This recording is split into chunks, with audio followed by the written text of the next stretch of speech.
Umani ng maraming reaksyon ang picture na kasama na ngayon ni Hancho sila Nick Makino.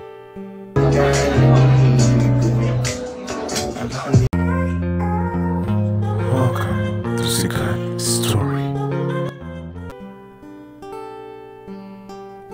Umani ng maraming reaksyon ang picture na kasama na ngayon ni Hancho sila Nick Makino. Si Hancho ngayon ay umalis na sa XB kaya nakikipagkalab na siya sa mga sikat at kilala ngayong rapper. Usap-usapan nga ang dahilan kung bakit tuluyan nang umalis si Hancho sa XB, ayon sa ating source at pagkakasabi ni Makagogo na si Hancho at Pastillas ay may something kaya tuluyan na itong nagkaise at iniwan si Hancho.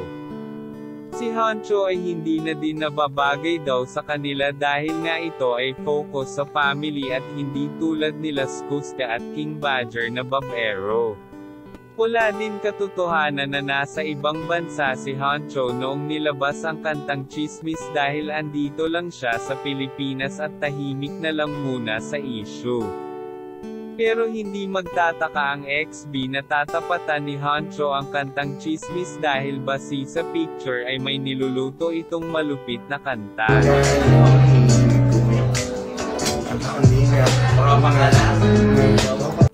Si Hancho ngayon ay gumagawa ng sarili niya uling grupo at pangalan sa music. Ipapakita niya na kaya niyang makilala at tumayo nang wala ang ex-battalion.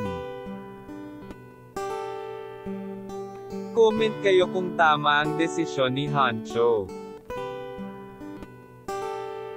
Yan lang ang ating mainit na chika. Halina't mag-like, share and subscribe. Thank you.